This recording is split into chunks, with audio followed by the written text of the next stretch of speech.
vous avez des hommes et des femmes engagés dans nos services qui sont absolument passionnés. Ils ne comptent pas leur temps, ils ne comptent pas leurs heures, ils prennent des risques, ils font un travail absolument considérable. Ils le font ici en métropole, ils le font aussi dans nos territoires d'outre-mer. Ils sont exposés. Hein. Mais pour répondre très précisément à votre question, je pense que la conclusion de ce rapport, c'est de dire attention, nous avons un certain nombre de signes qui laissent entendre, on n'est pas un narco-État, le président l'a dit tout à l'heure, mais par un certain nombre de signes, on s'approche d'un affaiblissement de la puissance publique, et ça, c'est le signe d'un narco-État. Hein, quand les institutions sont attaquées, attention.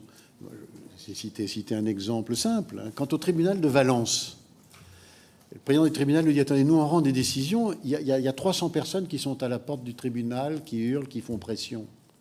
Ah, ça s'appelle faire une pression sur la justice. C'est l'affaiblissement de l'institution judiciaire.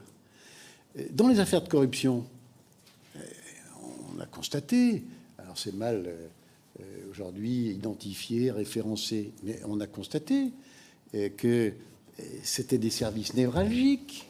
Hein, quand il y a un greffier qui, par un manquement, par un retard, va provoquer une libération, je veux dire, c'est l'institution judiciaire qui est fragilisée. Donc, notre rapport, il dit ça. Il dit, attention, dans toute une série de dispositifs publics, il y a un risque et il y a un affaiblissement. Alors, la question qui se pose, est-ce que l'État en a pris la mesure? Alors, on dit, il n'est pas forcément très bien évalué.